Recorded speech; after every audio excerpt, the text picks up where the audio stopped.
Let's continue to move forward in history. After the Middle Ages, what contributions were made to cartography during the Renaissance? Cartography began to flourish once again during the Renaissance due to both the age of discoveries and printing and engraving. These advancements led to both the proliferation of atlases and even the first globe. There are several examples of atlases and world maps during the Renaissance by Mercator, Ortelius, Hondius, and so on. Also, there's the Martin Behaim globe, the Erdapfel, from 1492.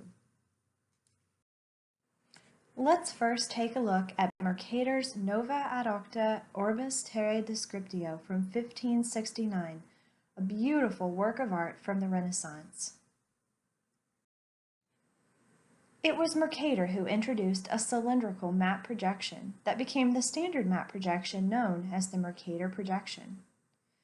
Now, while the linear scale is constant in all directions around any point in the Mercator projection, thus preserving the angles and the shapes of small objects, the Mercator projection distorts the size and shape of large objects, particularly as the scale increases from the equator to the poles, where it becomes infinite.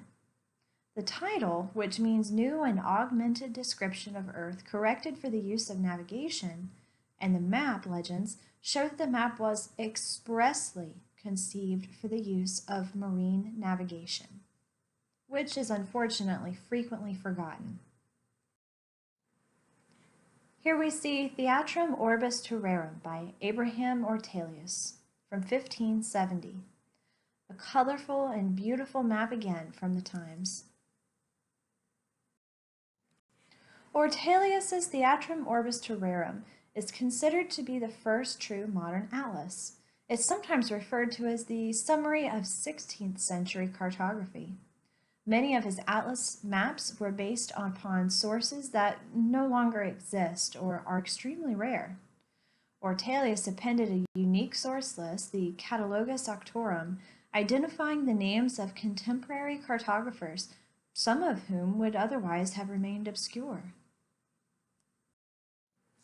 This is a work by Hondius, his Nova Totus Terrarum Orbis Geographica et Hydrographica Tabula from 1630. Here we see a very colorful map with a number of very interesting features. In the illustrations, we see 4 elements of fire, air, water, and land. And in the 4 corners, there are portraits of 4 specific individuals: Julius Caesar, Claudius Ptolemy, and the atlas' first 2 publishers, Gerard Mercator and Jacobus Hondius, the father of Heinrich. Among its claims to notability is the fact that it was the first dated map published in an atlas, and therefore the first widely available map to show any part of Australia. This is the Martin Behaim globe, the Erdapfel, from 1492, and as you might imagine from the name Erdapfel, the name literally means earth apple. This is the oldest known surviving terrestrial globe. Now note that the Americas are not included, as Columbus returned to Spain no sooner than March 1493. The globe shows an enlarged Eurasian continent and an empty ocean between Europe and Asia.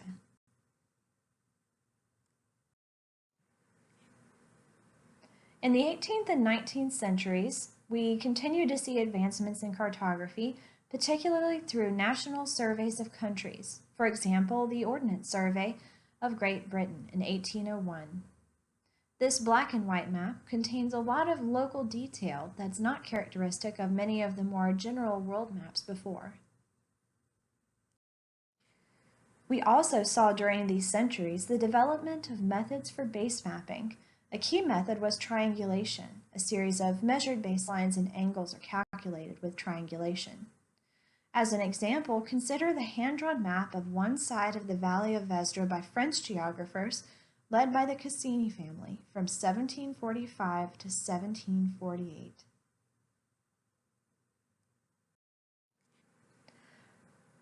The 19th and 20th centuries saw the rise of thematic cartography. Thematic cartography dated largely to the 19th and 20th centuries, but there were developments before the 19th century. Many of the original developments occurred in Europe, driven by the acquisition of new forms of statistical data. And according to Arthur Robinson in 1982, the development of a concern for science and for a universal system of measure was accompanied by a parallel growth of interest and competence in statistics and statistical method. For a considerable period, the concern focused mostly on such topics as population, fertility, mortality, and the comparative characteristics of nations.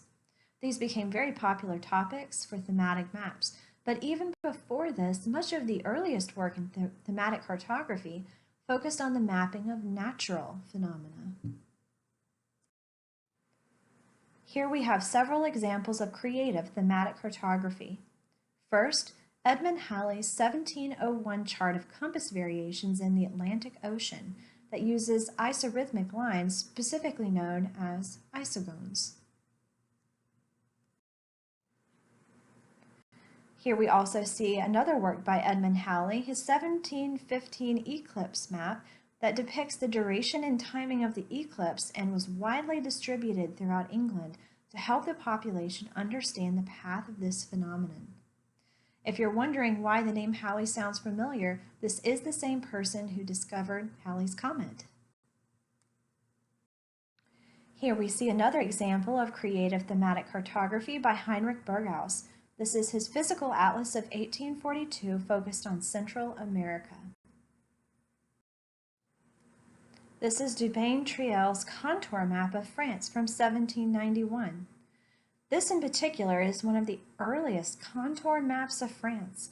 Contour lines, if you recall, identify height, and the closer the contour lines, the steeper the slope. Note the relief profile of the country on the left-hand side of the map.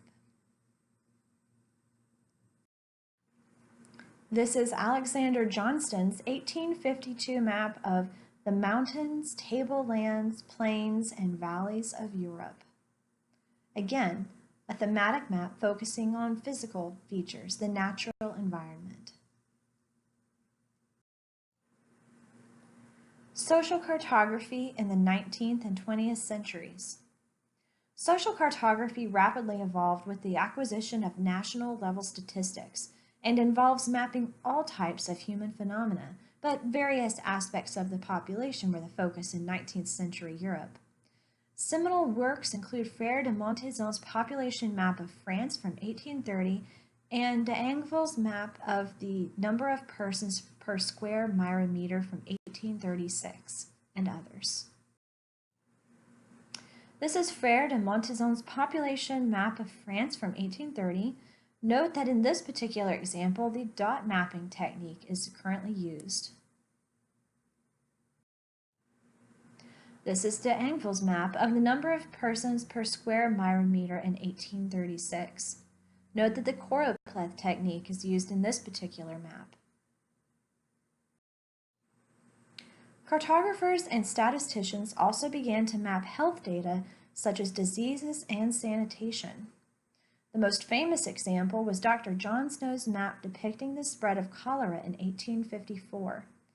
This is a particularly famous example because it's one of the earliest examples of spatial analysis in action. Dr. Snow decided to map the outbreak locations of cholera and see if he could find any spatial trends.